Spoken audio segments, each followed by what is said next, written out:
ಇನ್ನು ಚಿತ್ರದುರ್ಗದಲ್ಲಿ ಇವತ್ತು ಮಾಜಿ ಮುಖ್ಯಮಂತ್ರಿ ಬಿ.ಎಸ್. ಯಡಿಯೂರಪ್ಪನವರ ಅಭಿಮಾನೋತ್ಸವ ಕಾರ್ಯಕ್ರಮಕ್ಕೆ ಅಂತಿಮ ಹಂತದ ಕೌಂಟ್ ಡೌನ್ ಶುರುವಾಗಿದೆ.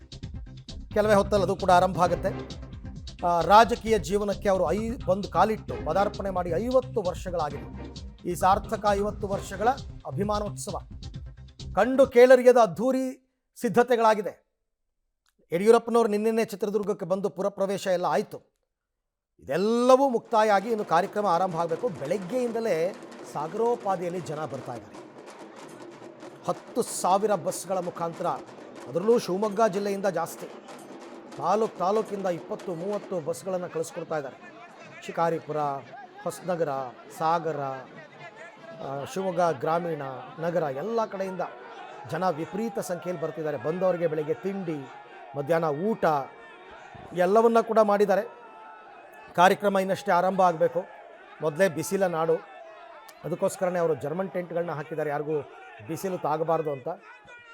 3 ಪ್ರಮುಖ ವೇದಿಕೆಗಳನ್ನ ಮಾಡಿಕೊಂಡಿದ್ದಾರೆ. ಒಂದು ಅಮಿತ್ ಶಾ ಯಡಿಯೂರಪ್ಪ ಅವರಿಗೆ, ಮತ್ತೊಂದು ಸ್ವಾಮೀಜಿಗಳು ತುಂಬ ಸಂಖ್ಯೆಯಲ್ಲಿ ಬರ್ತಾ ಇದ್ದಾರೆ, ಮತ್ತೊಂದು ಕಡೆ ಪಕ್ಷದ ಹಾಲಿ ಮಾಜಿ ಶಾಸಕರು ಅವರುಗಳಿಗೆ ವೇದಿಕೆ, ಜನ ಬಂದಂತಹ ಜನರಿಗೆ ಜಾಗ. ಈ ಥರ ವಿಪರೀತ ದೊಡ್ಡ ಮಟ್ಟದಲ್ಲಿ ಅಭೂತಪೂರ್ವವಾದಂತಹ ಒಂದು ಕಾರ್ಯಕ್ರಮವನ್ನು ಚಿತ್ರದುರ್ಗದಲ್ಲಿ ಹಮ್ಮಿಕೊಂಡಿದ್ದಾರೆ. ಮಾಜಿ ಮುಖ್ಯಮಂತ್ರಿ ಯಡಿಯೂರಪ್ಪನವರು ರಾಜಕೀಯ ಜೀವನಕ್ಕೆ ಬಂದು 50 ವರ್ಷಗಳು ಕಳೆದಿದೆ. ಸೊ ಹಾಗಾಗಿ ಮಾದಾರ ಚೆನ್ನಯ್ಯ ಮಠದ ಹಿಂಭಾಗದಲ್ಲಿ ಬೃಹತ್ ವೇದಿಕೆ, ಐತಿಹಾಸಿಕ ಕಾರ್ಯಕ್ರಮ ಆಗೋದಿದೆ.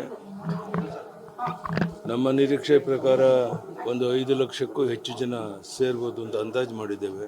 ನಾನು ಒಂದೇ ಒಂದು ವಿನಂತಿ ಮಾಡುವಂಥದ್ದು, ಯಾರು ಭಾಳ ದೂರದಿಂದ ಬಸ್ಗಳಲ್ಲಿ ಬರ್ತಾ ಇದ್ದಾರೆ, ಪೈಪೋಟಿ ಮಾಡ್ದೇನೆ ಶಾಂತ ರೀತಿಯಲ್ಲಿ ವಾಪಸ್ ಅವ್ರ ಊರು ತಲುಪಿದ್ರೆ ಅದೇ ನಾನು ಕೊಡುವಂಥ ದೊಡ್ಡ ಕೊಡುಗೆ. ಆದ್ರಿಂದ ಯಾರ್ಯಾರು ದೂರದಿಂದ ಬರ್ತಾ ಇದ್ದಾರೆ ಅವರು ಭಾಳ ಎಚ್ಚರಿಕೆಯಿಂದ ಬರಬೇಕು.